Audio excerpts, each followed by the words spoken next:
The scream came before sunrise, tearing through the quiet streets of Millbrook like a blade through paper, and every window on Chestnut Lane snapped shut within seconds. Elena Whitmore stood perfectly still on the porch, her cane resting lightly against her palm, her head tilted toward the sound. She did not flinch. She did not step back inside. She simply listened, the way she had learned to listen to everything in the 7 years since the fever took her sight.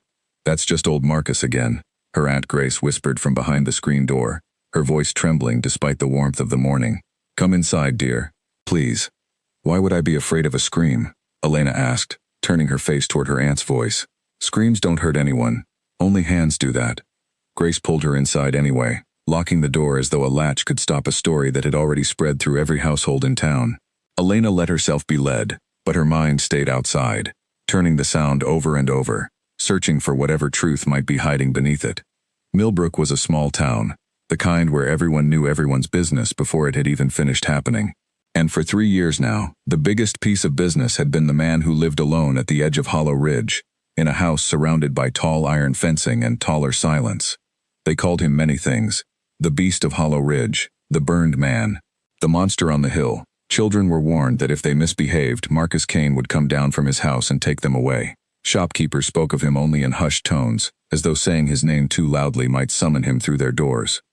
Elena had heard all these stories since the day she and her aunt moved to Millbrook 6 months ago. She had heard them from the postman, from the baker, from the women who gathered outside the church on Sunday mornings pretending their gossip was concern. She had heard the story of the fire that had scarred half his face, the story of how his own family had abandoned him afterward, the story of the accident on the old mill road that some whispered was no accident at all. She had heard everything, and she had believed none of it completely.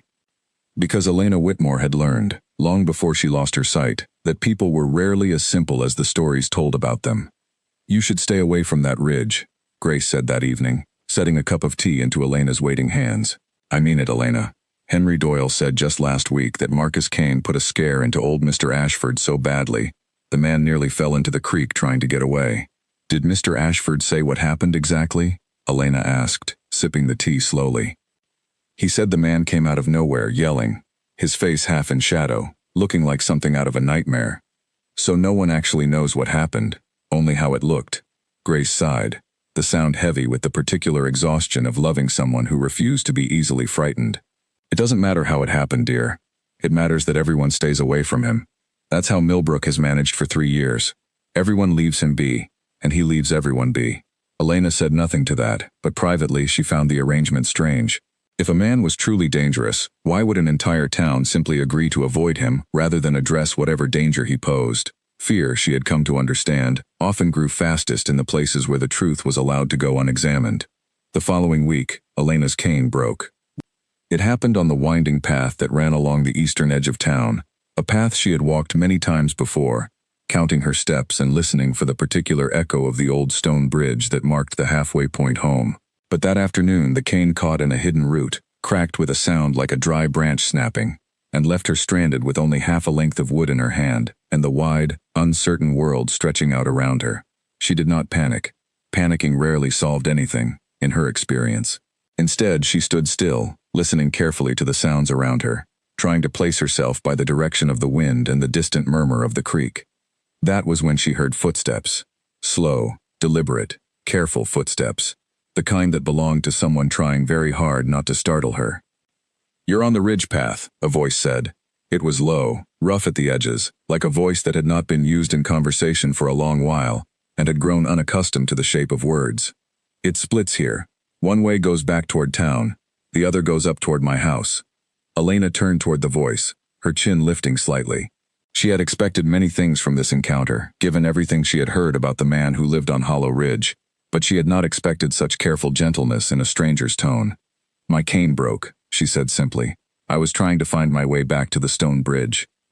There was a pause, long enough that she wondered if he had already turned and walked away, the way so many people did when they realized what she could not see. But then she heard him crouch down, heard the soft rustle of fabric, and felt something solid and smooth pressed gently into her open hand. A walking stick, freshly cut from a nearby branch, still faintly damp with sap.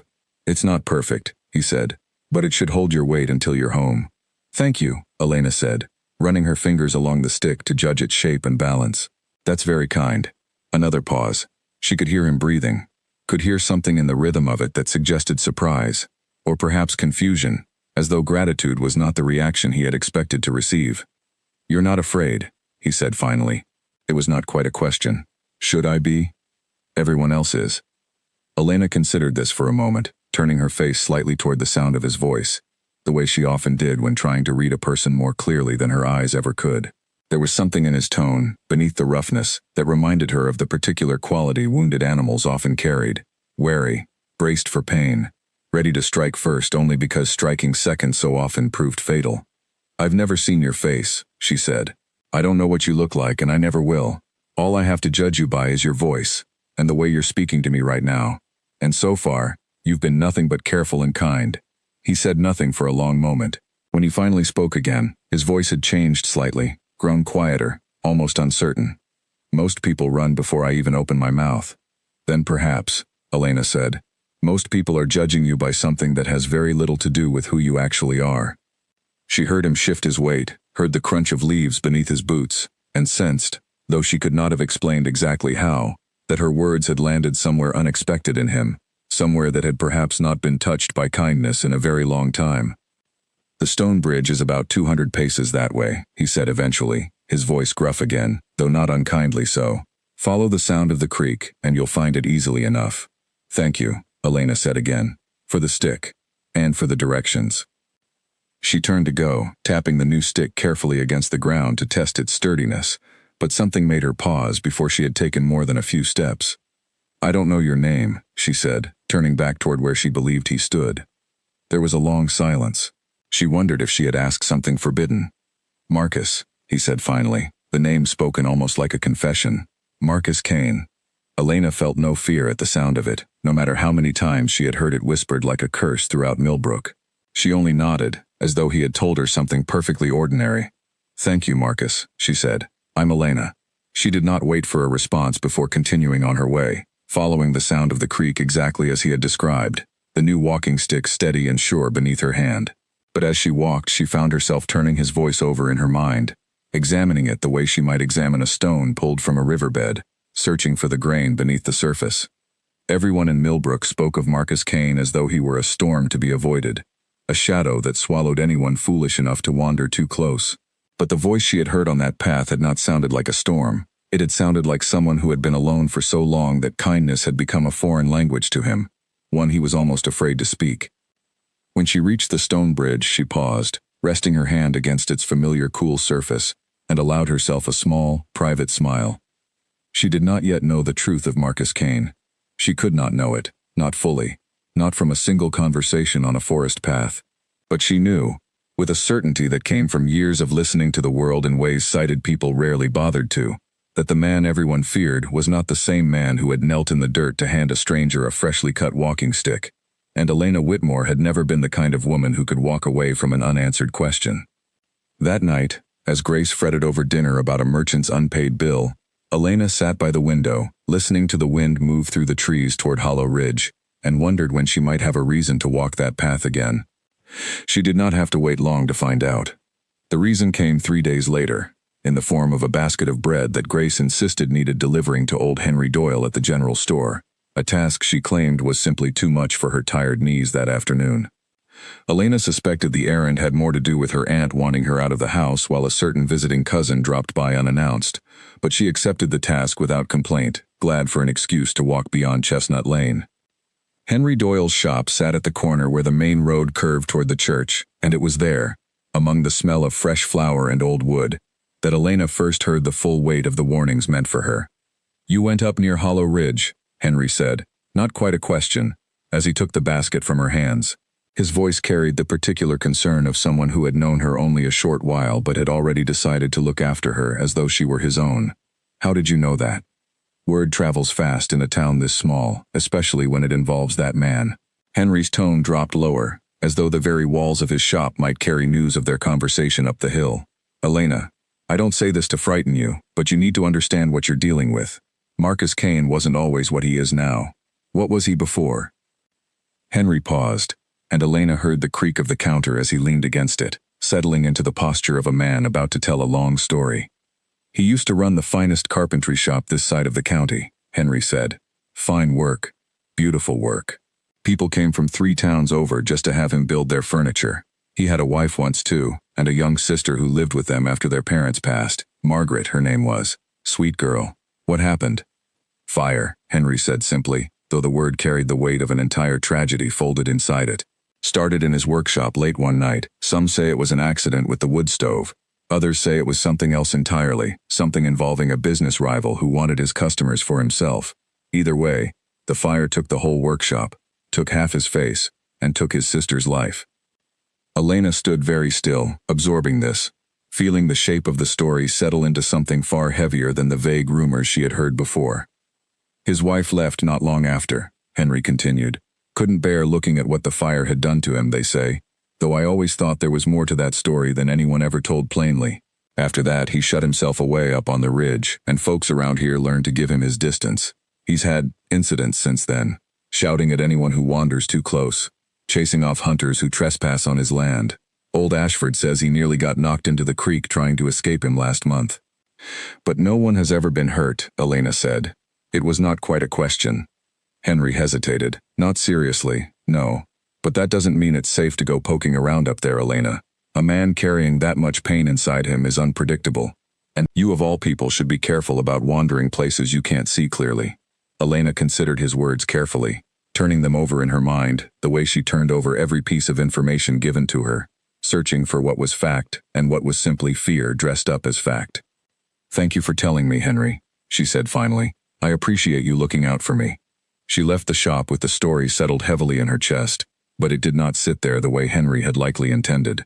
Instead of fear, what she felt most keenly was a kind of aching sympathy, the sort that came from imagining a man who had lost nearly everything in a single night, and who had spent every year since being treated as a monster for the simple crime of surviving. She thought of Margaret, a young woman she had never known, who had died in that fire, and of a wife who had chosen to leave rather than stay beside a husband who needed her most. She thought of a business, once celebrated throughout the county, reduced to ash and memory. And she thought too of the voice she had heard on the ridge path, rough and wary but careful in its own quiet way, a voice that did not match the picture of a raging monster the townsfolk had painted so thoroughly. She found herself walking not toward home, but toward the eastern path once more, her new walking stick tapping steadily against the ground. Grace would be upset if she knew. Henry would be horrified. But Elena had never been the sort of person who could accept a story simply because everyone around her repeated it as truth. She needed to hear his voice again, needed to listen more closely to whatever lay beneath the roughness, before she allowed herself to believe anything the town had decided about him. The walk to Hollow Ridge took longer this time, perhaps because some part of her searched deliberately for the exact spot where she had met him days before. When she reached it, she paused, listening carefully to the sounds around her, the rustle of leaves, the distant call of a bird, the faint creak of old iron somewhere ahead. You came back. The voice startled her, though not unpleasantly. It was closer than she had expected, as though he had been waiting, or perhaps watching from somewhere along the path without her noticing his approach. I wanted to thank you properly, Elena said, turning toward the sound. The stick you gave me has been very steady. That's not the only reason you're here. Elena smiled slightly, appreciating the bluntness of his observation. No, it isn't. Then why? She considered how to answer honestly without causing offense. I heard some things about you in town. I wanted to understand them better, rather than simply accepting them as truth. There was a long silence, thick with something she could not quite name. When he finally spoke, his voice had grown guarded again, the warmth from their previous meeting replaced by something more defensive. And what did you hear? That there was a fire, that you lost your sister, that your wife left afterward. Elena paused, choosing her next words carefully. I did not hear anything that made me believe you were dangerous. I heard only that you were in pain, and that people mistook that pain for something to fear. You don't know anything about me, Marcus said, his voice sharper now, though Elena noted the way it trembled slightly beneath the sharpness, like a man defending a wound rather than attacking an intruder. You've spoken to me twice. That doesn't mean you understand what I am. I didn't say I understood everything, Elena replied calmly. I said I understood enough to know that fear is often built on very little truth. I'm not asking you to prove anything to me, Marcus. I only came back because I wanted to hear your voice again, and because something in it told me the stories weren't the whole picture. He said nothing for a long moment, and Elena wondered if she had pushed too far, if he might simply walk away and leave her standing alone on the path, as he had likely done to countless others who ventured too close to his solitude. But instead, she heard him settle onto something nearby, perhaps a fallen log, the sound of his weight shifting slowly, cautiously, as though even sitting near another person required a kind of courage he had not needed to summon in years. "Everyone who comes near this ridge either wants something from me or wants to prove something about me," he said finally, his voice quieter now, worn down at the edges. "Which one are you?" "Neither," Elena said. "I suppose I'm simply curious, and perhaps a little stubborn." For the first time since she had met him, she heard something that might have been the ghost of a laugh, low and rusty, as though the sound itself had grown unfamiliar from disuse. "Stubborn," he repeated, "that much I believe."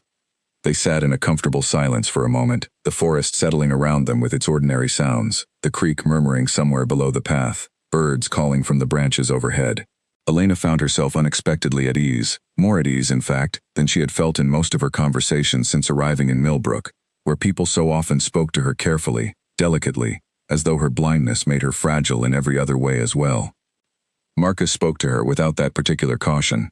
He spoke to her as though she were simply a person, capable of hearing hard truths and choosing for herself what to make of them. "I should get back before my aunt worries," Elena said eventually, rising to her feet. "But thank you, Marcus, for talking with me." "You're really not afraid," he said again, as though still trying to make sense of the fact. "No," Elena said simply, "I'm not." She left him sitting on that log at the edge of Hollow Ridge, and though she could not see his face, could not know the particular expression that crossed it as he watched her walk away, she carried with her a growing certainty that the man everyone in Millbrook feared was far more complicated, and far more wounded, than any story could properly hold. Walking home, she found herself already planning her next visit, already wondering what small truth she might uncover the next time she returned to that quiet path beneath the trees. Elena's visits to Hollow Ridge became a quiet habit over the following 2 weeks, though she was careful never to mention them at home. She told herself this was simply prudence, a way of avoiding unnecessary worry for her aunt, but she knew, in the honest corners of her mind, that she also feared what Grace might say if she learned the truth. Grace would forbid the visits outright, and Elena had never been fond of being forbidden things, especially things that had done her no harm. Each visit followed a similar pattern. She would walk the path until she reached the fallen log near the split in the trail, and more often than not, Marcus would already be nearby, as though some part of him had begun listening for the particular rhythm of her footsteps against the earth. He remained guarded during these early visits, testing her patience with sharp words and long silences, as though determined to prove that her lack of fear was simply a failure of judgment rather than a genuine reading of his character. Elena did not rise to his sharpness, nor did she retreat from it. She simply continued speaking to him plainly, asking questions when she was curious, and allowing silence to settle between them when neither of them had anything more to say. "You ask a great many questions," Marcus said one afternoon, his voice carrying the particular gruffness she had come to recognize as his way of testing whether she might finally grow tired of him. "I find people interesting," Elena replied, "and you interest me more than most. Because I'm strange." "Because you're honest," she corrected. "Most people in Millbrook speak to me carefully, as though I might break from an unkind word. You don't do that. Would you prefer I did?" "No, I prefer this." He grunted something that might have been agreement, and Elena smiled slightly, pleased with the small victory of having drawn even a wordless response from him. Over the following days, she learned pieces of his life scattered like stones across a riverbed, each one offered reluctantly, as though he still expected her to flinch away from whatever truth he revealed. She learned that he had once loved his work as a carpenter deeply, that the smell of fresh-cut wood still brought him a strange comfort even now, though he no longer built anything for anyone but himself. She learned that he kept a small garden behind his house, tending vegetables and herbs with a care that seemed at odds with the reputation the town had built around him. She learned, too, though he never spoke of it directly, that he still carried the weight of his sister's death like a stone lodged permanently beneath his ribs, and that some nights, when the wind moved a certain way through the trees, he found himself unable to sleep at all, haunted by memories of the fire that had taken so much from him. "I keep the animals here because they don't judge me," he admitted one evening, as a low, contented sound reached her ears from somewhere nearby, a sound she eventually identified as a large dog settling at his feet. "This is Bear. He wandered up here half-starved 3 winters ago, and he's stayed ever since. May I meet him properly?" There was a pause, and then Elena heard Marcus shift, heard him speaking low words of encouragement to the animal, and moments later felt a warm, heavy head pressed gently against her outstretched hand. She laughed softly, running her fingers through the dog's thick fur, delighted by the simple warmth of the creature's trust.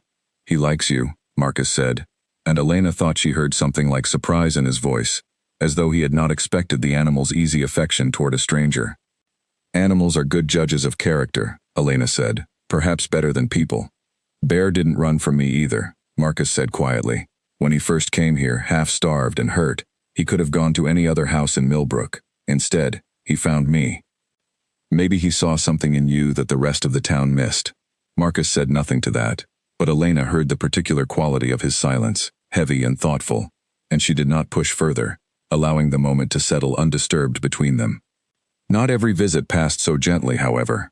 There were days when Marcus's guardedness returned in full force, when he spoke to her with a sharpness that bordered on cruelty, as though testing the very limits of her patience.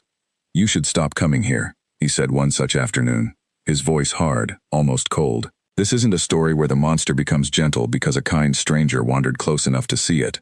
I'm not some wounded creature waiting for rescue, Elena. I'm simply a man the world decided to be done with, and I've made my peace with that." "Have you?" Elena asked quietly. "Made your peace with it, I mean."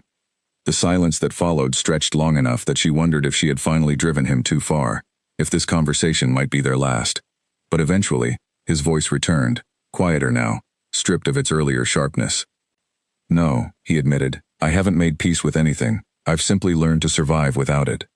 "That's not the same thing," Elena said gently, "and it doesn't have to stay that way." "You don't know what you're asking for," he said.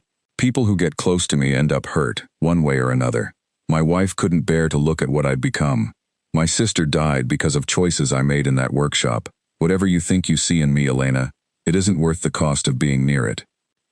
Elena considered his words carefully before responding, feeling the particular weight of grief and guilt tangled together in his voice, a burden he had clearly carried alone for far too long. "I don't believe you caused that fire," she said finally. "Not from anything you've told me, and not from anything Henry Doyle told me either. Accidents happen, Marcus. Tragedies happen. They don't make you a monster. They make you a person who survived something terrible and never had anyone stay long enough to help you carry it. And you think you can carry it, a woman who's spoken to me a handful of times? I think," Elena said carefully, "that everyone deserves at least one person willing to listen without flinching. I'm simply offering to be that person, for as long as you'll allow it." Marcus did not answer immediately, and Elena did not press him for a response, content to let the silence stretch between them as long as it needed to. Eventually, she heard him rise from where he had been sitting, heard his footsteps move a few paces away and then return, as though he had needed the small distance to steady whatever emotion her words had stirred in him. "You're a strange woman, Elena Whitmore," he said finally, his voice rough but no longer sharp. "So I've been told," she replied, smiling slightly, "usually by people who mean it as a compliment, though I suspect not always." That earned her another low, rusty laugh, the sound of it settling something uneasy in her chest, a quiet reassurance that whatever walls Marcus Kane had built around himself, they were not entirely impenetrable. As the weeks passed, their conversations grew easier, though never entirely without friction. Marcus remained a man of few words and fewer certainties, prone to sudden silences and occasional sharpness, but Elena had come to understand that these moments were not cruelty so much as old wounds resurfacing unexpectedly, and she met each one with the same steady patience she brought to everything else. She began to notice small changes in him as well, subtle as they were. He grew less hesitant to speak of his sister, sharing small memories of her laughter, her habit of leaving her shoes scattered throughout the house, her fondness for wildflowers gathered from the very hills that surrounded his home now. He spoke too of his old carpentry work, describing the particular satisfaction of shaping raw wood into something useful and lasting, a satisfaction he admitted he missed more than he had ever allowed himself to acknowledge. "Why did you stop?" Elena asked one afternoon, as they sat together near the garden he tended so carefully. "Building things, I mean." "Because who would trust a monster with sharp tools?" His voice carried a bitterness that Elena recognized as old and deeply worn, a groove carved by years of repetition. "Because the shop is gone, and rebuilding it would mean facing the town again, and I've grown rather fond of my solitude." "Have you, though, grown fond of it?" He was quiet for a long moment. "I've grown used to it," he said finally. "Whether that's the same as fondness, I honestly couldn't say." Elena thought of her own life before the fever took her sight, of the ordinary girl she had once been who saw the world in colors she could no longer recall clearly, and of the years afterward when she had needed to learn an entirely new way of understanding the world around her. She thought of how frightening that had felt at first, how easy it might have been to retreat entirely into darkness and never emerge again. Solitude is comfortable because it asks nothing of you, she said softly. But comfortable isn't the same as good for you, Marcus. I would know. I spent almost a year after I lost my sight refusing to leave my room, convinced the world had nothing left to offer someone who couldn't see it properly anymore. What changed? My aunt refused to let me stay there forever, Elena said, a small smile touching her lips at the memory. She dragged me outside, quite literally, and made me learn to listen to birds again, to feel the shape of a garden with my hands, to understand that losing one way of experiencing the world didn't mean losing every way. And you think someone could do the same for me? I think, Elena said carefully, that you might not need someone to drag you outside. I think perhaps you simply need someone willing to sit beside you while you find your own way back. Marcus did not answer immediately, but Elena heard something shift in the quality of his silence, something that felt less like resistance and more like consideration, as though her words had settled somewhere deep and quiet within him, waiting to be examined properly once she had gone. She left that evening with a lightness in her chest she had not expected, a growing certainty that whatever wounds Marcus Kane carried, they were not beyond the reach of patience and time. And though she could not yet know how deeply that certainty would be tested in the months ahead, she walked home along the familiar path with the quiet, steady conviction that she had found something in Hollow Ridge worth returning to, again and again, for as long as he would allow it. Word of Elena's frequent walks eventually reached Grace, as word tended to do in a town as small as Millbrook, though it did not come from Elena herself. It came instead from Charlotte Prescott, a neighbor with a talent for noticing things she had not been told, and an even greater talent for sharing them with anyone who would listen. I saw your niece walking toward Hollow Ridge again this morning, Charlotte said, her voice pitched with the particular relish of someone delivering scandalous news. Third time this week, if I'm not mistaken. You really ought to speak to her, Grace. That man is not someone a young woman should be seen near, especially not one who cannot see the danger coming. Grace confronted Elena that same evening, her voice tight with worry as she paced the small kitchen while Elena sat calmly at the table, her hands wrapped around a cup of tea that had long since gone cold. Is it true? Grace asked. Have you been going up to that man's property? Yes, Elena said simply, seeing no purpose in denying something so easily confirmed by half the town. Elena, have you lost your senses entirely? That man is dangerous. Everyone says so. Everyone says a great many things, Elena replied evenly. Very few of them have actually spoken to him. And you have? Many times now. He gave me a walking stick when my cane broke. He has never once raised his voice at me, never once made me feel unsafe. He keeps a garden, Aunt Grace, and a dog who loves him fiercely. He grieves his sister every single day. He is not the monster this town has decided to make of him. Grace sat down heavily across from her, the fight draining from her posture as she studied her niece's calm, unwavering expression. You truly believe that? I do, Elena said. I have spent weeks listening to him, Aunt Grace, in ways this whole town never bothered to. I know what fear sounds like. I know what cruelty sounds like too. Marcus Kane sounds like neither of those things. He sounds like a man who has been alone with his grief for far too long, and who flinches from kindness because he no longer trusts it to be real. Grace was quiet for a long moment, clearly wrestling with the tension between her genuine concern for Elena's safety and her recognition that her niece had never been a woman easily fooled by appearances, precisely because appearances had never been available to her in the first place. I still don't like it, Grace said finally, but I suppose I cannot forbid you from speaking to whomever you choose. Just be careful, Elena, please, for my sake, if not your own. I will, Elena promised, and she meant it, though she suspected her definition of careful and her aunt's definition might not align precisely. The following morning brought a different kind of visitor to their small home, one far less easily managed than Grace's worry.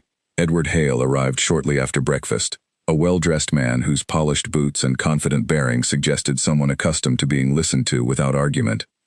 Miss Whitmore, he said smoothly, once Grace had shown him into the parlor, I understand you've been spending considerable time near Hollow Ridge.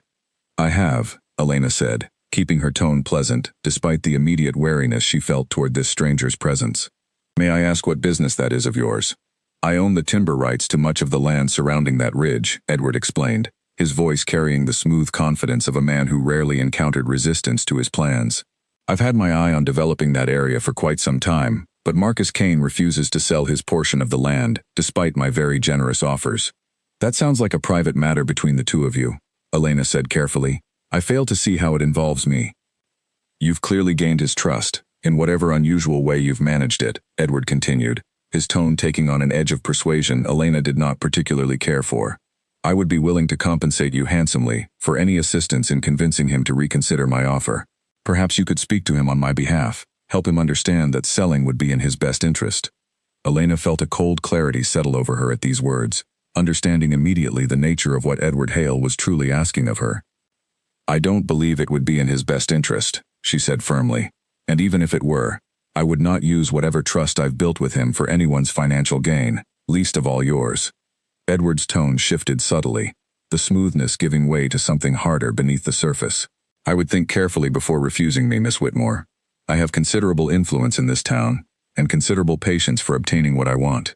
It would be a shame if that patience were to run out. Is that a threat, Mr. Hale?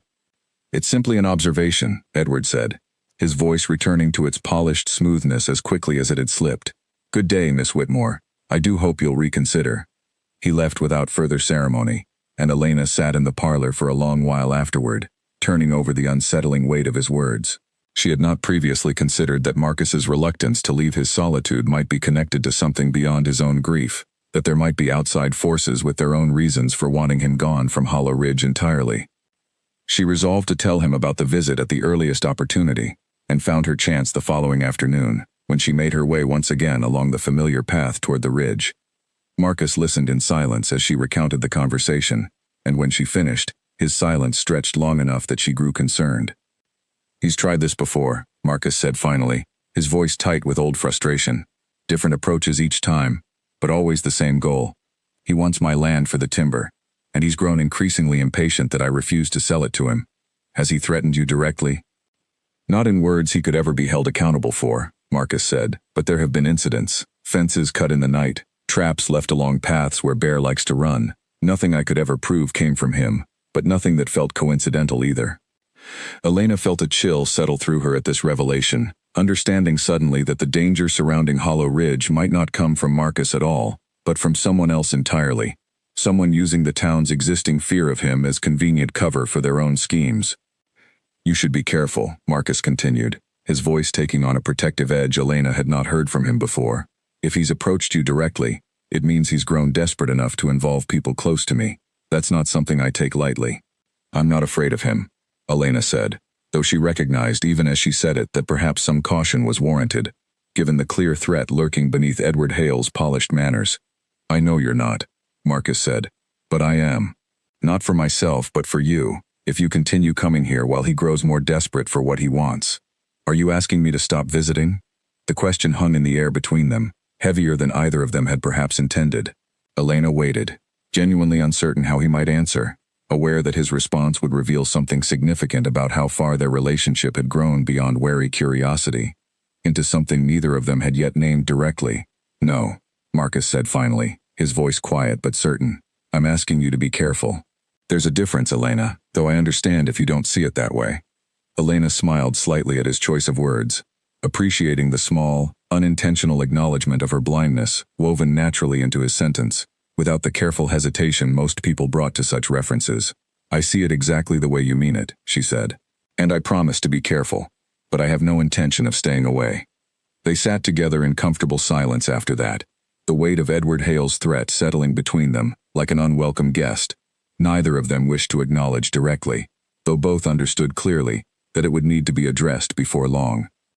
As the days passed, Elena noticed small signs of increased tension in Marcus, a wariness in his movements that suggested he was watching the tree line more carefully than before, listening for footsteps that did not belong to her familiar tread. Bear, too, seemed more alert, his usual relaxed contentment replaced by an occasional low growl directed toward the darkness beyond the garden's edge. Has something happened? Elena asked one evening, sensing the particular tightness in Marcus's voice that told her something troubled him beyond their usual conversation. Found tracks near the eastern fence line this morning, Marcus admitted. Boot prints, fresh, leading right up to the property line and back again. Someone's been watching the house. Do you think it's Edward Hale's men? Who else would it be? Marcus's voice carried a hard edge of frustration. He's grown tired of waiting for me to give in gracefully. I suspect he's testing how far he can push before he decides more direct action is warranted. Elena felt a growing unease at these words, understanding that whatever quiet, careful peace she and Marcus had built together over the past weeks now stood threatened by forces neither of them could fully control. She thought of Edward Hale's cold, polished threat in her aunt's parlor, and wondered just how far his patience might truly extend before it ran out entirely. "We should tell someone," she said. "The sheriff, perhaps, or at least Henry Doyle. Someone who might intervene before this grows worse." "And tell them what?" Marcus asked, his voice bitter. "That the monster of Hollow Ridge suspects a respected businessman of harassing him. Who in this town would believe me over him, Elena? You know the answer as well as I do." Elena considered this, recognizing the painful truth beneath his words. The town's existing fear of Marcus made him an easy target for exactly this kind of quiet intimidation, precisely because no one would think to question Edward Hale's version of events over his. "Then we'll need proof," she said firmly. "Something undeniable, something that can't simply be dismissed as one man's word against another's." "And how do you propose we get that?" Elena did not have an answer yet, but she felt a familiar resolve settling into her chest, the same stubborn determination that had first carried her up the ridge path weeks ago despite every warning the town had offered her. "I don't know yet," she admitted, "but we'll find a way. I didn't come this far to let Edward Hale frighten either of us away from what we've built here." Marcus said nothing for a long moment, but Elena heard something shift in his breathing, something that sounded almost like relief, as though her steady determination had settled some fear within him that he had not fully acknowledged even to himself. "We," he repeated quietly, testing the word as though unfamiliar with its shape. "It's been a long time since anyone included themselves in my troubles so willingly." "Get used to it," Elena said, allowing a small smile to touch her voice. "I don't intend to stop anytime soon." The days that followed carried a different quality than the quiet weeks before, a tension that hummed beneath every visit Elena made to Hollow Ridge. She found herself listening more carefully than usual as she walked the familiar path, noting every rustle of leaves and distant sound with heightened attention, aware that danger might now wear a more deliberate face than simple misunderstanding. Henry Doyle noticed the change in her mood when she visited his shop for supplies, and though she had not intended to share the full weight of her concerns, something in his gentle questioning drew the story from her before she quite realized how much she had revealed. "Edward Hale," Henry repeated, his voice troubled once she had finished explaining. "I should have guessed he'd try something like this eventually. That man has wanted Hollow Ridge for years, ever since he discovered the quality of timber growing along its eastern slopes." "You know him well?" "Well enough to know he doesn't take refusal easily," Henry said. "He's used his money to smooth over a great many disagreements in this town, Elena. People owe him favors, owe him debts, owe him their silence. It wouldn't surprise me at all if he's been the one quietly encouraging the worst stories about Marcus all these years, precisely to keep the town too frightened to ask questions about his own activities near that ridge." This revelation settled into Elena's mind with unsettling clarity, illuminating patterns she had not previously considered. If Edward Hale had indeed been fostering Millbrook's fear of Marcus for his own purposes, it would explain a great deal about why the stories had grown so exaggerated over the years, and why so few people had ever bothered to question them directly. Is there anything that could be done? Some way to expose what he's doing? Henry considered this carefully. There's old Mr. Fenwick, out past the mill. He used to work timber surveys for the county years back, before his health failed him. If anyone would know the particulars of property boundaries and mineral rights around that ridge, it would be him. Might be worth paying him a visit, if you're determined to help Marcus through this. Elena thanked Henry for the information, tucking it away carefully as she made her way toward Hollow Ridge that afternoon, eager to share this potential lead with Marcus. She found him near the garden, his voice carrying an edge of exhaustion she had not heard before, the particular weariness of a man who had spent another sleepless night listening for footsteps that did not belong. "Someone came onto the property again last night," he told her, before she had even finished settling onto the familiar log beside him. "Left something on my porch, a note. What did it say?" Marcus was quiet for a moment, and Elena sensed his hesitation, a reluctance to share whatever unpleasant words the note had contained. "It said I should reconsider my position on the sale before something happened that I couldn't undo," he said finally. "No signature, of course, but we both know who sent it." Elena felt anger rise sharp and sudden in her chest, an emotion she rarely allowed herself to indulge but which felt entirely justified in this moment.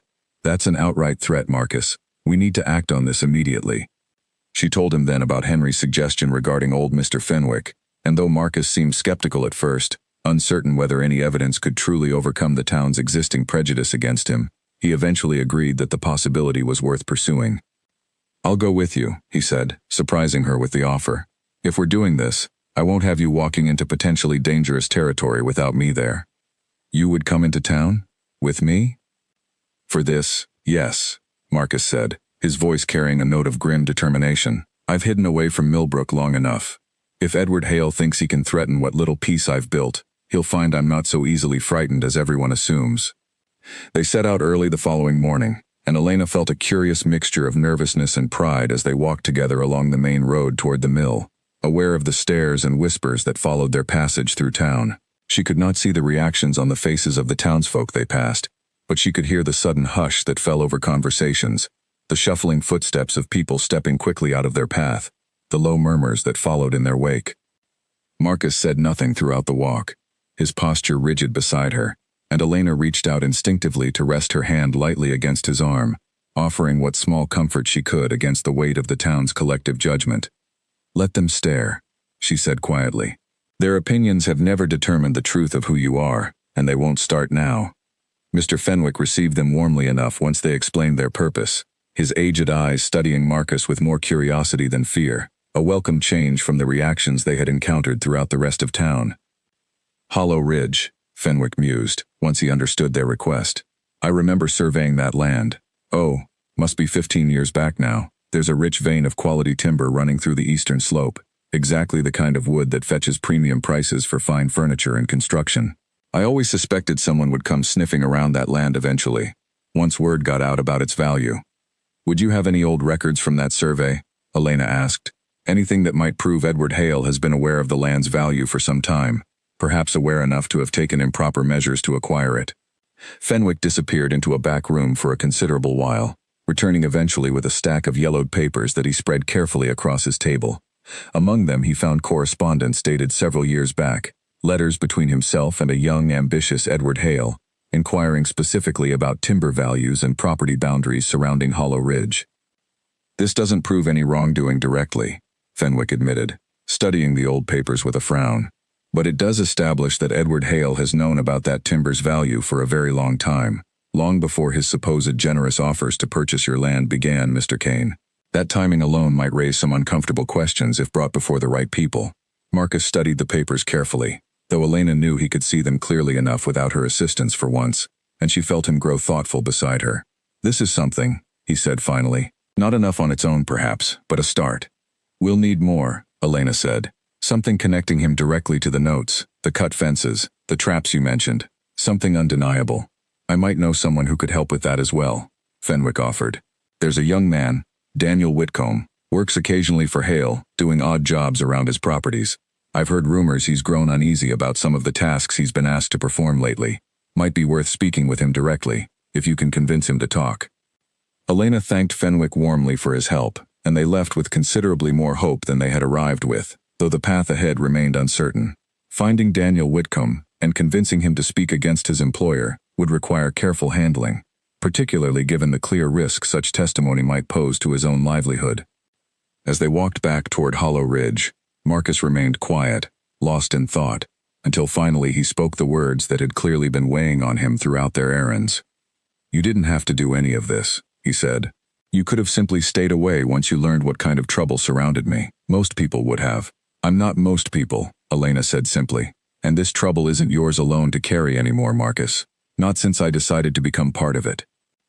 He was quiet for a long moment, and when he finally spoke again, his voice carried an unfamiliar vulnerability that Elena recognized immediately as significant, a crack in the careful walls he had built around himself over years of solitude. I don't know how to thank you properly for this, he said, for any of it, the visits, the patience, the willingness to walk into town beside me despite everything they say. You don't need to thank me, Elena said gently. I'm not doing this because I expect gratitude, Marcus. I'm doing this because somewhere along the way, without either of us quite noticing when it happened, your troubles became something I care about deeply, and I don't intend to walk away from something I care about simply because it's grown complicated. They walked the rest of the way in silence, though it was a silence that felt entirely different from the wary quiet of their earlier meetings, filled instead with a growing understanding between them that neither had yet found the words to properly express, though both could feel its weight settling steadily into place. That evening, as Elena made her way home alone, She found herself reflecting on how far their relationship had traveled since that first chance meeting on the ridge path weeks ago.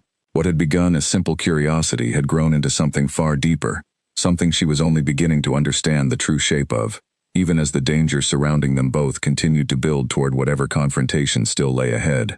Finding Daniel Whitcomb proved easier than Elena had anticipated, though the conversation that followed proved considerably more complicated.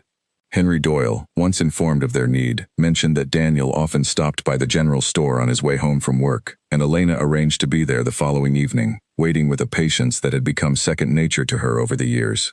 Daniel arrived exactly when Henry predicted, and Elena recognized immediately the particular weariness in his voice when Henry called him over, the tone of a young man carrying burdens beyond his years.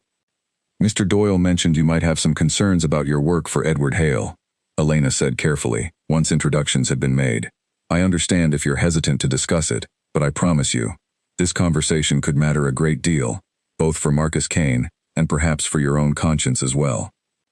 Daniel was quiet for a long moment, and Elena sensed his internal struggle, the weighing of loyalty against unease, of financial necessity against growing discomfort with whatever tasks his employer had assigned him.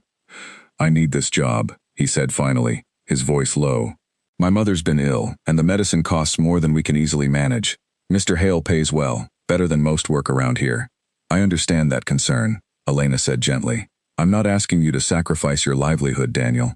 I'm simply asking whether you've seen or heard anything that troubles you, anything you might be willing to share, even in confidence."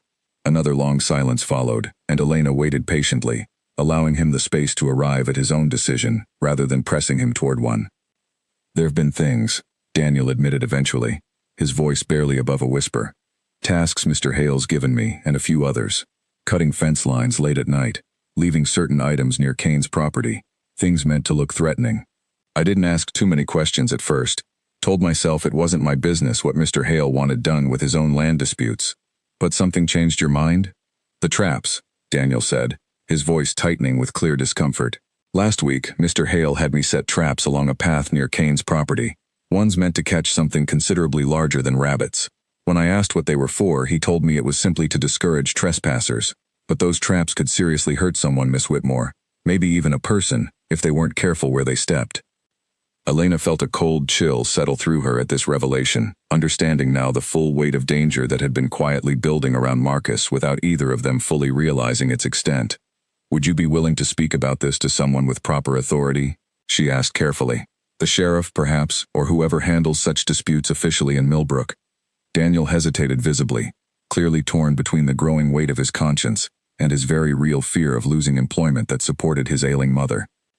"I don't know," he admitted. "Speaking against Mr. Hale could cost me everything, Miss Whitmore. He has considerable influence in this town." "I understand your fear," Elena said gently, "but consider this, Daniel. If those traps injure someone, whether Marcus or anyone else who happens across that path, the guilt of that outcome would rest partly with anyone who knew about the danger and said nothing. I'm not asking you to decide right now. I'm simply asking you to think carefully about what kind of silence you're willing to live with." Daniel left without a firm commitment that evening, but Elena felt a small measure of hope nonetheless, trusting that the seeds of conscience she had planted might eventually grow into something useful. She shared this development with Marcus the following day, watching his expression grow increasingly troubled as she described the traps Daniel had mentioned. "We need to find those traps before someone gets hurt," Marcus said immediately, already rising to fetch his coat despite the late hour. "I know the paths well enough to search tonight, if you'll wait here with Bear." "I'm coming with you," Elena said firmly. "Elena, these are dangerous, hidden traps. I won't risk you stumbling into one in the darkness." "And I won't sit here worrying while you search alone," she countered. "I know these paths nearly as well as you do now, Marcus. I can listen for disturbed ground, for anything that sounds different from the natural forest floor. Two sets of senses working together are safer than one person searching alone in the dark." Marcus argued further, but Elena remained resolute, and eventually he relented, recognizing perhaps that her stubbornness matched his own too closely to be easily overcome.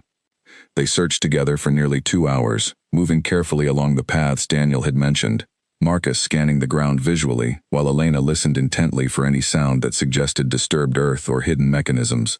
They found the first trap nearly an hour into their search, a cruel metal device hidden beneath a scattering of leaves, precisely where the path narrowed between two large trees. "Found it," Marcus said grimly, carefully disarming the mechanism with practiced hands. Whoever set this meant serious harm, Elena. This isn't the work of someone simply trying to discourage trespassers. They found 2 more traps before the night's search concluded, each one disarmed carefully and marked for later removal, and by the time they finally returned to the house, both were exhausted, but relieved at having prevented what could have been a serious tragedy. "Thank you," Marcus said quietly, as they settled near the dying fire, Bear curled contentedly at their feet after the long night's exertion. "For insisting on coming with me tonight. I don't know that I would have found all 3 traps alone." "We're better as a team," Elena said simply. "I thought we'd already established that." Marcus was quiet for a moment, and when he spoke again, his voice carried an unfamiliar hesitance that immediately drew Elena's full attention. "Elena, I need to ask you something, and I need you to answer honestly." "Of course. Do you understand what you're risking by staying so closely involved in all of this? Edward Hale has shown he's willing to use dangerous methods to get what he wants. If he learns how deeply you're involved in opposing him, learns that you're the one who found Daniel Whitcomb and convinced him toward honesty, you could become a target yourself." Elena considered this carefully, understanding the genuine concern beneath his words. "I understand the risk," she said finally, "but I've never been the kind of person who retreats from doing what's right simply because it carries danger, Marcus. My blindness has taught me many things over the years, but perhaps the most important lesson has been that fear is a poor guide for living. I'd rather face genuine risk doing something meaningful than live safely doing nothing at all." "You truly believe that?" "I do," Elena said firmly. "And I believe, too, that whatever risk I'm taking, it's one I'm choosing freely, with clear eyes, if you'll forgive the expression." Despite the seriousness of their conversation, Marcus let out a small, surprised laugh at her wordplay, and Elena felt a warm satisfaction at having drawn genuine humor from him even amid such tension.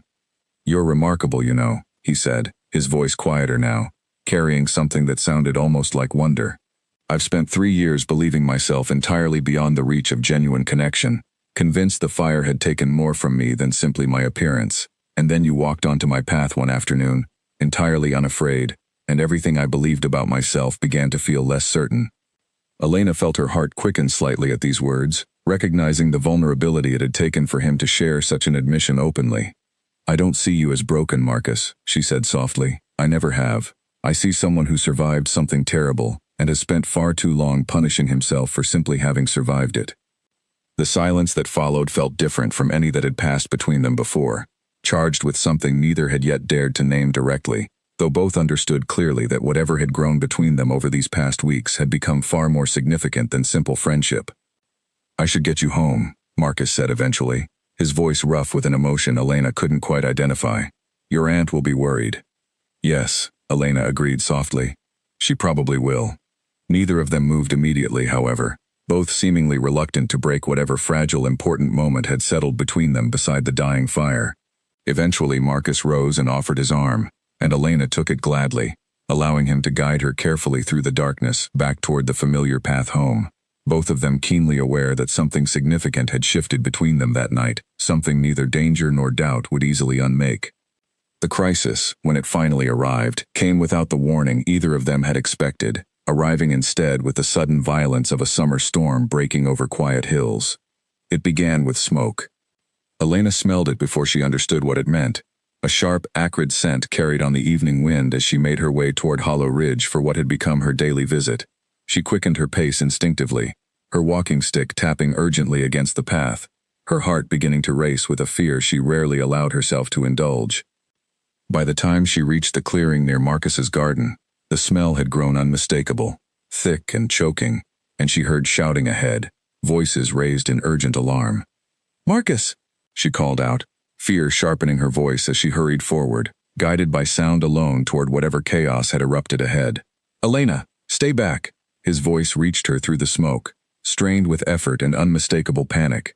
The old shed's caught fire, it spreading toward the house. Elena's mind raced through the implications of his words, understanding immediately the particular horror this situation must represent for a man who had already lost so much to fire once before. She heard the crackling roar of flames now, closer than she would have liked, and beneath it, a low, distressed whimpering that she recognized instantly. "There," she said aloud, her heart clenching. "Marcus, where's Bear?" "He ran toward the shed when the fire started," Marcus called back, his voice tight with barely controlled fear. "I think he's trapped inside, Elena. I can hear him, but I can't get close enough through the flames on this side.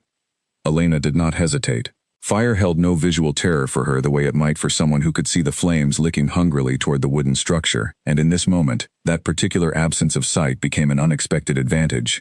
"Which direction is the entrance?" she called out, already moving toward the sound of Bear's distressed cries. "Elena, no, it's too dangerous. Let me." "There's no time to argue, Marcus. Which direction?"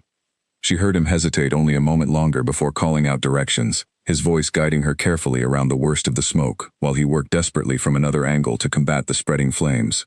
Elena moved with careful precision, using her cane to test the ground ahead, following the sound of Bear's frightened whimpering until she reached what she recognized, through touch, as a side door to the small structure, partially blocked by fallen debris, but not yet fully consumed by fire. "Bear, I'm here," she called out, working quickly to clear the debris blocking the doorway, coughing against the thickening smoke that stung her throat and eyes. "Come on, boy, this way." The dog's frightened barking grew louder, closer, and moments later she felt his warm, trembling body press against her legs, evidently having found his way through the wreckage toward the sound of her voice. She wasted no time, grasping his collar firmly and guiding him quickly away from the burning structure, following her own memory of the path back toward safety. "Elena," Marcus's voice found her moments later, thick with relief and lingering panic. "You found him. Thank goodness, you found him." "He's safe," Elena said, though her voice trembled now with the delayed reaction to danger she had ignored entirely while focused on rescue. "Marcus, is the house safe? Is the fire spreading further?" "I've managed to contain it to the shed for now," Marcus said, his voice still tight with tension. "But Elena, you shouldn't have gone in there. You could have been seriously hurt, or worse." "And Bear would have died if someone hadn't," Elena replied firmly, though she allowed herself to lean slightly against him now that the immediate danger had passed, grateful for his steady presence beside her. They worked together for the next hour, ensuring the fire remained fully contained and eventually extinguished, examining the wreckage of the shed once the flames had finally died down completely. It was Marcus who noticed, with growing fury, the telltale signs that the fire had not started accidentally. "There's oil residue here," he said grimly, his voice hard with barely contained anger. "This wasn't an accident, Elena. Someone deliberately set this fire." "Edward Hale," Elena said, the name settling like a stone in her stomach. "Or someone working for him," Marcus agreed. "This has gone too far. Threatening notes and cut fences are one thing, but this could have burned down my entire house. Could have killed Bear, could have killed you, if you'd been here when it started." Elena heard the particular rawness in his voice, understood the depth of fear that lay beneath his anger, the resurfacing of old trauma triggered by flames threatening everything he had rebuilt after losing so much once before. "We need to go to the sheriff," she said firmly. "Tonight, before he can claim any more deniability about what he's done. We have Fenwick's old correspondence. We have whatever Daniel might finally be willing to confirm. And now, we have physical evidence of arson on your property. That's more than enough to demand a proper investigation." Marcus was quiet for a long moment, and Elena sensed his internal struggle, years of learned distrust toward Millbrook's institutions warring against the clear necessity of finally seeking help. "They've never believed me before," he said quietly. "Why would tonight be any different?" "Because tonight, you're not alone," Elena said firmly. "Tonight, I'll be standing beside you, telling them exactly what I've witnessed, and exactly what I believe. And if that's not enough, we'll find whoever else needs convincing, however many people it takes, until someone finally listens properly." Something in her unwavering certainty seemed to settle Marcus's remaining doubt, and he nodded slowly, his decision made. "All right," he said. "We go tonight." They made their way into town together, Bear trotting protectively close beside them despite his earlier fright, and found Sheriff Coleman still awake at the small office that served as Millbrook's only official law enforcement presence. The sheriff listened with visible skepticism as Marcus began explaining the situation, his expression carrying the particular wariness Elena had come to expect from most townsfolk when confronted with Marcus's presence. But Elena spoke firmly alongside him, detailing everything they had discovered, from Fenwick's old correspondence to the traps they had disarmed, to tonight's deliberate fire, and gradually, she watched the sheriff's skepticism shift toward genuine consideration. "This is a serious accusation against a respected businessman," Sheriff Coleman said carefully, once they had finished explaining everything. "I'll need more than your word to act against someone like Edward Hale, Miss Whitmore. No offense intended." "None taken," Elena said, "which is precisely why we've brought physical evidence, and why I believe Daniel Whitcomb, who has worked directly for Mr. Hale, would be willing to confirm at least part of what we're telling you, if approached properly. The sheriff considered this, clearly weighing the political complications of investigating someone as influential as Edward Hale against the growing evidence of genuine wrongdoing. "I'll look into it," he said finally. "Carefully and properly, but I'll look into it. If even half of what you're telling me proves true, Edward Hale will have serious questions to answer." They left the sheriff's office with cautious relief, though Elena understood that the true test of their efforts still lay ahead, dependent entirely on whether Daniel would finally find the courage to speak openly, and whether the physical evidence would hold up to whatever scrutiny Edward Hale's considerable influence might attempt to bring against it. As they walked back toward Hollow Ridge in the quiet aftermath of the night's chaos, Marcus reached for Elena's hand, a small, tentative gesture that spoke volumes about how far he had traveled from the guarded, solitary man she had first encountered on this same path weeks ago. "Whatever happens next," he said quietly, "I want you to know how much your courage tonight meant to me. Not just running into that shed after Bear, though that alone terrified me more than I can properly express, but everything. Elena, your steady presence beside me at the sheriff's office, your unwavering belief that this fight could actually be won. We're not finished yet," Elena reminded him gently, though she squeezed his hand warmly in acknowledgement of his words. "But we've taken an important step tonight, Marcus. Whatever comes next, we'll face it together." He was quiet for a moment, and then, in a voice rough with an emotion Elena recognized immediately as significant, he spoke words that settled deep into her heart. "I don't know when it happened exactly," he said softly. "But somewhere between that first walking stick and tonight, I fell in love with you, Elena Whitmore. Completely. And probably rather foolishly, given everything still standing between us." Elena felt her breath catch, joy and vulnerability tangling together in her chest as she absorbed the weight of his admission. "It's not foolish at all," she said softly, her own voice trembling slightly with the emotion of the moment. "Because I love you too, Marcus. I have for weeks now, though I suppose I've been rather too stubborn to say so plainly until this very moment." They stood together on the quiet path, Bear settling contentedly at their feet, and though danger and uncertainty still loomed ahead of them, Elena felt, for the first time since arriving in Millbrook, a profound sense that whatever challenges remained, she would face them exactly where she wanted to be, beside the man everyone else had been too afraid to truly see.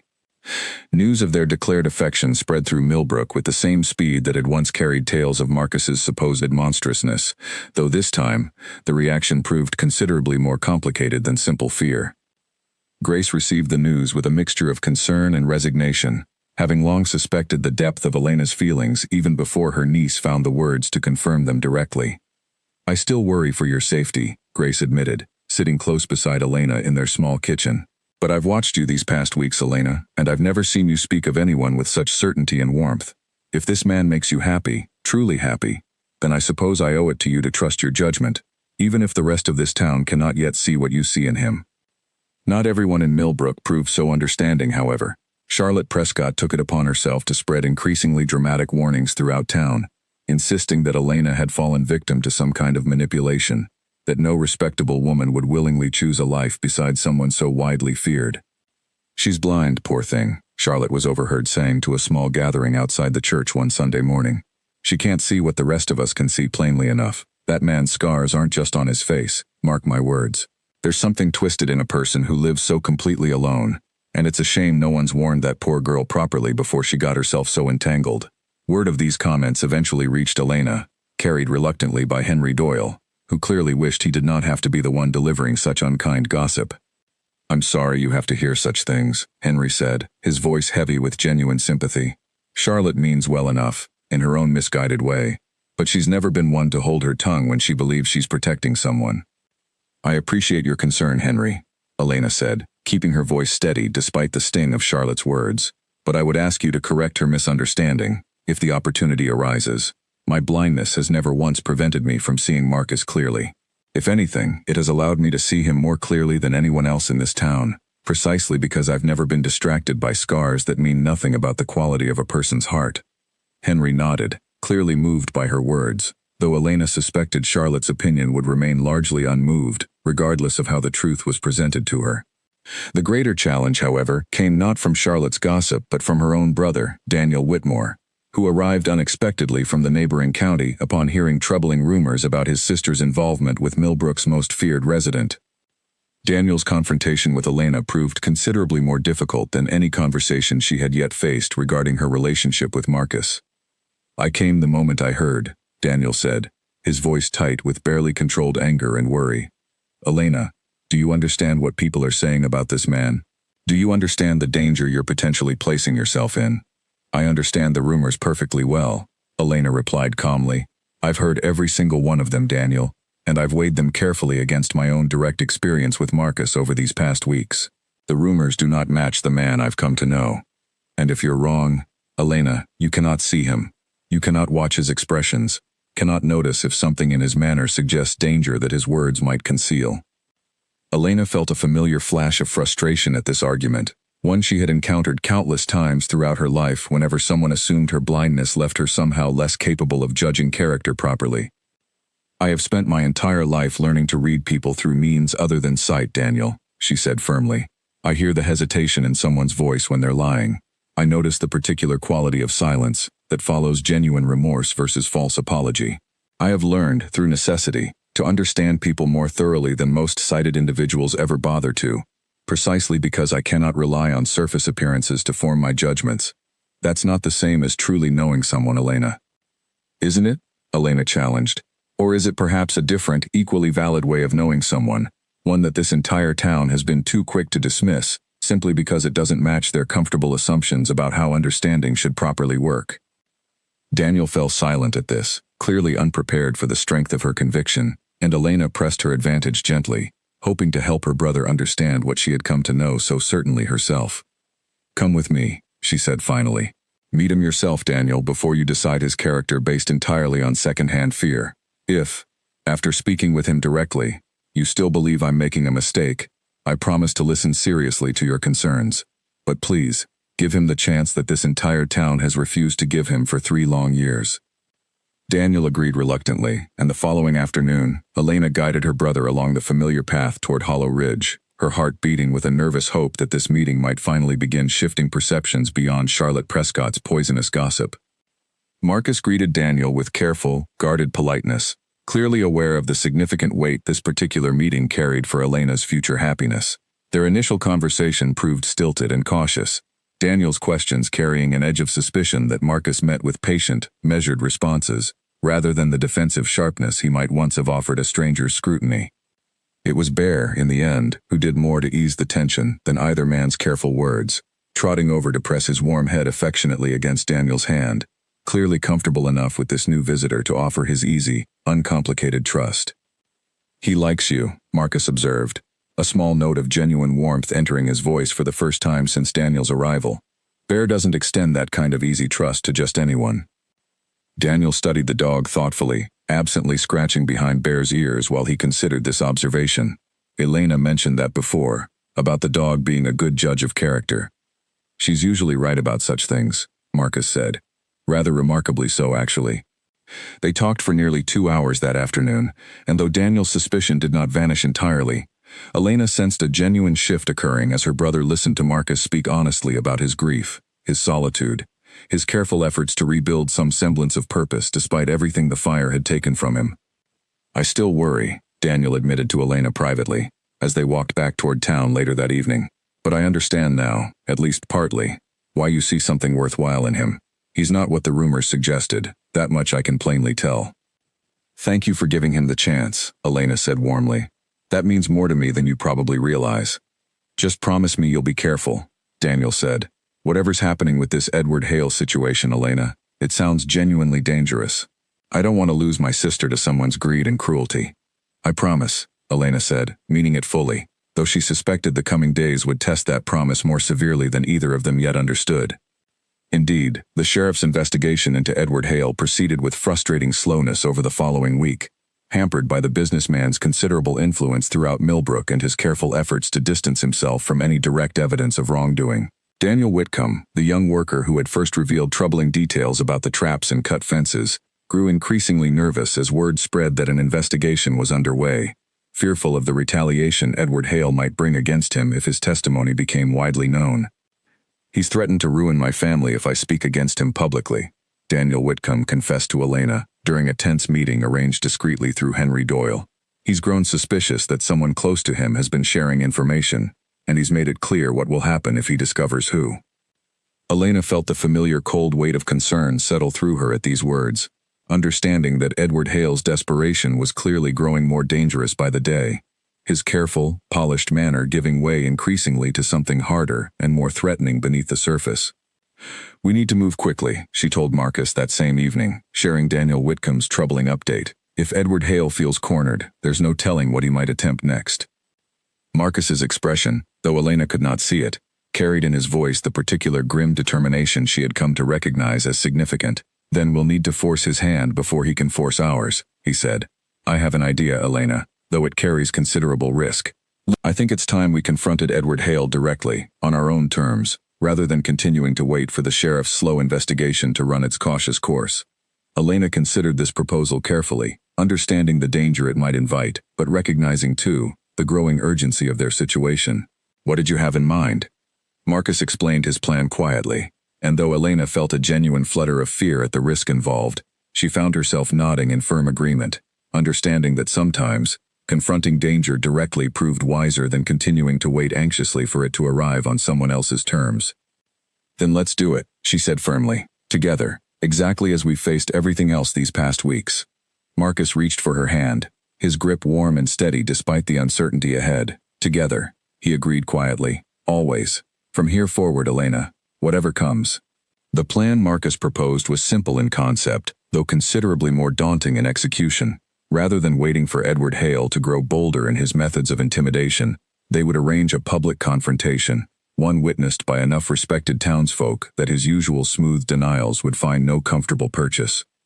Henry Doyle agreed readily to help arrange the gathering, suggesting the upcoming harvest meeting at the town hall, an event that traditionally drew nearly every prominent resident of Millbrook, including Edward Hale himself, who rarely missed an opportunity to display his influence among the community. "It's risky," Henry warned, as they discussed the details in his shop's back room.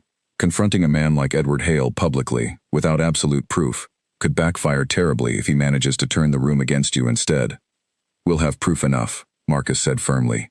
"Fenwick's old correspondence, Daniel Whitcomb's testimony, if he's willing to finally speak plainly, and the physical evidence from the fire itself. Combined, it should paint a clear enough picture, even for those inclined to doubt me otherwise."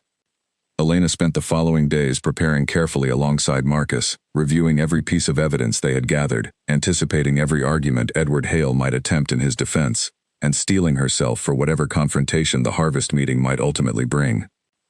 Daniel Whitcomb proved the most uncertain element of their plan, his fear of retaliation warring visibly against his growing guilt over remaining silent while genuine danger continued mounting around Marcus's property. Elena visited him once more, 2 days before the scheduled meeting, hoping to offer whatever reassurance might finally tip his decision toward courage. "I understand your fear completely," she told him gently, sitting across from him in his mother's modest kitchen. "But consider what continued silence might eventually cost, Daniel. Not just for Marcus, but for your own conscience, and perhaps even for others who might fall victim to whatever schemes Edward Hale attempts next, if no one finally stops him."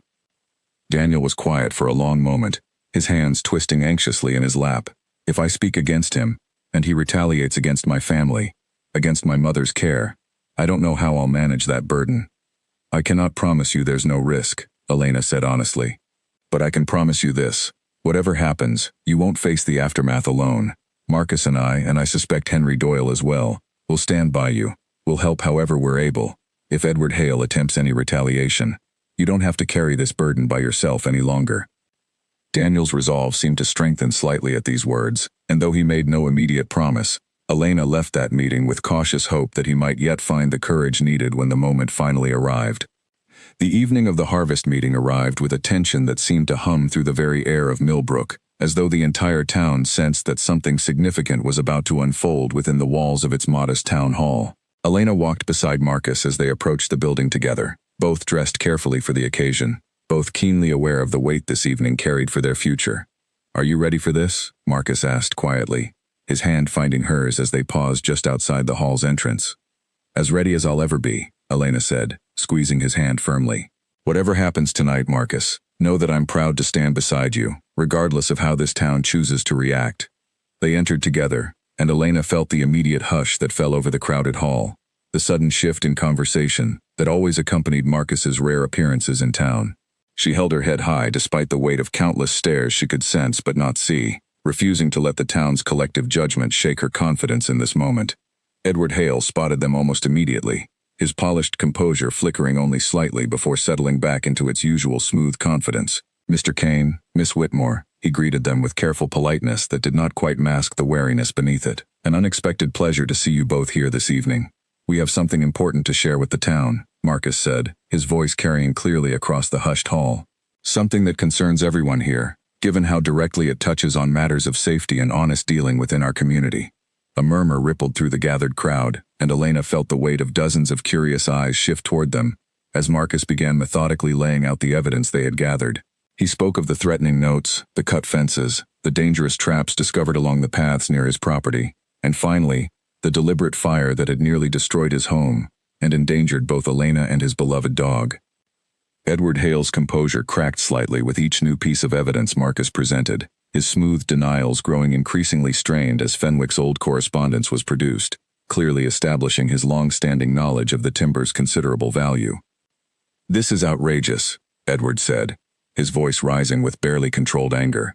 "Baseless accusations from a man the entire town already knows to be unstable, supported by nothing more than old paperwork that proves nothing beyond my professional interest in local timber values." It was then that Daniel Whitcomb stepped forward from the back of the hall, his young face pale but resolute, and Elena felt a surge of hope and gratitude at his unexpected courage. "It's not baseless," Daniel said, his voice trembling slightly, but carrying clearly through the suddenly silent hall. "I set those traps myself, on Mr. Hale's direct orders. I cut those fences too, and left those threatening notes on his property. I'm not proud of what I did, but I won't stay silent any longer, while Mr. Hale tries to convince everyone that Marcus Kane is the dangerous one here." The hall erupted into stunned murmurs at this public confession, and Elena felt the shifting mood of the crowd as clearly as if she could see the shocked expressions surely crossing every face present. Edward Hale's composure finally shattered entirely, his voice rising in furious denial that only served to confirm his growing desperation to everyone watching. "He's lying," Edward insisted, though his voice had lost the smooth confidence that had characterized it throughout the evening. "This is clearly some scheme cooked up between them to discredit me and force me out of a legitimate business transaction." "Is it a scheme, then, that led to a fire nearly destroying my property?" Marcus asked pointedly. "A scheme that endangered the life of someone I love, and very nearly killed an innocent animal as well? I think this town deserves to know the truth, Edward, whatever inconvenient consequences that truth might bring for your reputation." Sheriff Coleman, who Elena realized must have been present among the gathered crowd, stepped forward at this point, his expression grave as he addressed Edward Hale directly. "Given what's been presented here tonight, alongside evidence I've already been quietly gathering these past several days, I believe we have more than sufficient grounds to pursue a formal investigation into these serious allegations, Mr. Hale. I'll need you to accompany me to discuss this matter further." The hall remained tensely silent as Edward Hale, his composure entirely abandoned now, was escorted from the building, his protests growing increasingly weak against the mounting weight of evidence and testimony arrayed against him. Once he had departed, the hall slowly erupted into a cacophony of hushed conversations, the townsfolk clearly attempting to process this dramatic reversal of their long-held assumptions about who truly deserved their fear and suspicion. Henry Doyle approached them first, his weathered face carrying an expression of genuine relief and something that looked remarkably like pride. "That took considerable courage, both of you, and you as well, young Daniel. I suspect this town owes you all a debt of gratitude, and perhaps a considerable apology as well, for 3 years of misplaced fear." Slowly, others began approaching as well, their expressions shifting from wariness to something more like careful curiosity, perhaps even respect, as the true story of Edward Hale's schemes settled into their understanding. Even Charlotte Prescott, standing somewhat awkwardly near the hall's edge, offered a stiff but genuine nod toward Marcus, an acknowledgement that carried more weight than words might have managed. Elena felt Marcus's hand tighten gently around hers as they finally made their way from the hall together, the weight of the evening's confrontation slowly giving way to something lighter, something that felt remarkably like hope for whatever future now lay ahead of them, unburdened at last by the shadow of Edward Hale's cruel schemes. "We did it," Elena said softly, once they had stepped outside into the cool evening air. "We did," Marcus agreed, his voice carrying a warmth Elena had never heard from him before. entirely free of the guardedness that had once characterized nearly everything he said. Thanks to your courage, Elena, and your unwavering belief that the truth was worth fighting for, regardless of how difficult that fight might prove. They stood together beneath the quiet evening sky, and though Elena could not see the stars scattered above them, she felt their gentle presence in the cool night air, felt the profound rightness of standing exactly where she wanted to be, beside the man the town had feared for so long, now finally beginning to understand the truth she had recognized in him from their very first meeting. The weeks that followed Edward Hale's public exposure brought changes to Millbrook that Elena could scarcely have imagined when she first arrived in town those many months ago. The formal investigation confirmed everything they had suspected and more, revealing a pattern of intimidation and fraud that Edward Hale had employed against several other landowners throughout the county, all in pursuit of expanding his timber holdings through whatever underhanded means proved necessary. He faced serious legal consequences for his actions, and the considerable influence he had once wielded throughout Millbrook crumbled entirely as his true character became public knowledge. Marcus, meanwhile, found himself the recipient of an entirely unexpected shift in the town's perception. Where once Millbrook's residents had crossed streets to avoid him, they now approached with careful, genuine curiosity, many offering quiet apologies for years of unfounded fear and cruel gossip. Some remained wary still, unable to entirely release years of ingrained suspicion, but the majority of the town gradually came to see him, as Elena had seen him from their very first meeting, a man who had survived unimaginable tragedy and emerged from it with his fundamental kindness remarkably intact. Henry Doyle proved instrumental in this gradual shift, speaking openly and often about the courage Marcus had displayed throughout the confrontation with Edward Hale, and slowly, other voices joined his in reshaping the narrative that had long defined Marcus's place within the community. It's strange, Marcus admitted to Elena one evening, as they sat together on the porch of his home. Bear settled contentedly between them, walking through town now without feeling every eye immediately fill with fear. I'd nearly forgotten what that felt like.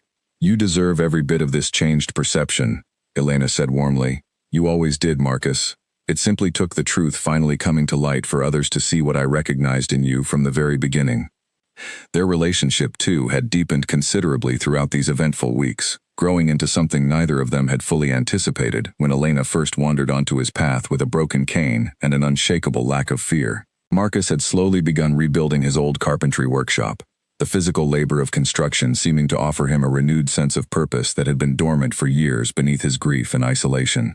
Elena often visited while he worked, listening to the familiar sounds of saw and hammer, offering quiet company that Marcus admitted he had come to treasure more than he could properly express. Their conversations grew easier with each passing week, filled increasingly with shared laughter and comfortable silences, the wary guardedness that had once characterized their earliest meetings giving way entirely to something warm and secure. It was on a quiet autumn evening, as the last golden light faded beyond Hollow Ridge, that Marcus finally gathered the courage to ask the question that had clearly been building within him for some time. Elena, he said, his voice carrying a nervous vulnerability she had rarely heard from him, even during their most difficult conversations. I've spent 3 years believing myself entirely undeserving of happiness, convinced that the fire had taken not just my appearance but any real chance at genuine connection. And then you arrived, entirely unafraid, entirely willing to see past everything the world had decided to fear about me. He paused, and Elena heard him shift, heard the particular rustle that suggested he had knelt down before her, though she needed no sight to understand the significance of the moment building between them. I love you more completely than I ever believed myself capable of loving anyone again, Marcus continued, his voice steady now despite its evident emotion. You've given me back a version of myself I thought had burned away entirely, alongside everything else that fire took from me. I would be endlessly grateful, Elena, if you would agree to marry me, to build whatever future remains ahead of us together, exactly as we've faced everything else these past months. Elena felt tears gather unexpectedly in her eyes, joy overwhelming her so completely that for a moment, she found herself unable to summon any words adequate to the depth of feeling building within her chest. Yes, she finally managed, her voice thick with emotion. Yes, Marcus, absolutely yes. I fell in love with your voice long before this town ever managed to convince me to fear your reputation, and I intend to keep listening to that voice for the rest of my life, however many years we're fortunate enough to share together. Their wedding took place several months later, on a bright winter morning that Henry Doyle later described to Elena in loving detail, the crisp air carrying the scent of fresh snow and the particular hush of a town gathered together in genuine celebration rather than wary fear. Grace stood proudly beside Elena throughout the ceremony, her earlier concerns long since transformed into genuine joy at witnessing her niece's evident happiness. Daniel, too, attended with his family, his earlier wariness toward Marcus having given way entirely to genuine respect and even friendship between the two men. Even Charlotte Prescott attended, her old gossip finally silenced by the undeniable truth of Marcus's character, offering warm congratulations that carried genuine sincerity rather than her earlier suspicious concern. Marcus stood at the front of the small church, and though Elena could not see the expression on his face as she made her way toward him, guided gently by her brother's steady arm, she could hear everything she needed to know in the quality of his breathing, in the particular warmth that filled his voice when he finally spoke his vows to her. "I promise," he said, his voice carrying clearly through the quiet church, "to spend every remaining day of my life grateful that you never once feared what everyone else assumed about me. I promise to be the voice you trust completely, the heart you heard beneath whatever roar this town once feared, for as long as we both shall live." Elena spoke her own vows with equal certainty, her voice steady and sure despite the emotion evident beneath it. "I promise to keep listening to you, Marcus, exactly as I have from our very first meeting. I promise that whatever challenges life brings us next, I will face them beside you, trusting always in the goodness I recognized in you long before this entire town finally learned to see it too." As they exchanged their final vows and Marcus gently lifted the simple veil Elena wore, though she needed no such barrier removed to finally see him clearly, the small church erupted into warm applause, a sound that Elena recognized immediately as genuine celebration rather than the wary murmurs that had once followed Marcus wherever he walked throughout Millbrook. Bear, present for the occasion despite Grace's initial concerns about a dog attending a wedding, let out a single happy bark from his place near the church entrance, drawing gentle laughter from the assembled crowd, and perfectly capturing the joyful, unexpected nature of the love story that had brought them all together on this bright winter morning. In the years that followed, Elena and Marcus built a life together that neither had dared imagine possible during those early, wary weeks of their acquaintance. Marcus's rebuilt carpentry workshop flourished once more, drawing customers not just for the quality of his craftsmanship, but for the quiet, gentle character that had finally become visible to the entire town, no longer obscured by fear and misunderstanding. Elena continued to serve as his steadiest support and closest companion, her remarkable ability to perceive truth beyond mere appearance proving as valuable throughout their marriage as it had been in first recognizing the goodness hidden beneath his feared reputation. Millbrook itself gradually transformed its relationship with the Ridge and the man who lived there, Hollow Ridge becoming known not for the monster once rumored to haunt its paths, but for the remarkable love story that had unfolded there, a story townsfolk delighted in sharing with visitors and newcomers alike, always emphasizing the same simple truth that Elena had understood from their very first meeting. That true character could never be measured by scars, by reputation, or by the fearful stories others chose to tell. That sometimes, the clearest vision required no sight at all, only the patient willingness to listen carefully enough to hear the genuine heart beating steadily beneath whatever roar the world had mistakenly learned to fear. And in the quiet evenings that followed, as Elena and Marcus sat together on the porch of the home they had built and rebuilt together, Bear settled contentedly at their feet and the gentle sounds of Hollow Ridge surrounding them, both understood completely that their unlikely love story had never truly been about monsters or fear at all. It had always simply been about two people, each carrying their own particular wounds, who had finally found in each other exactly the kind of understanding that allowed both of them to heal completely, and to build, together, a happiness neither had believed themselves capable of finding again.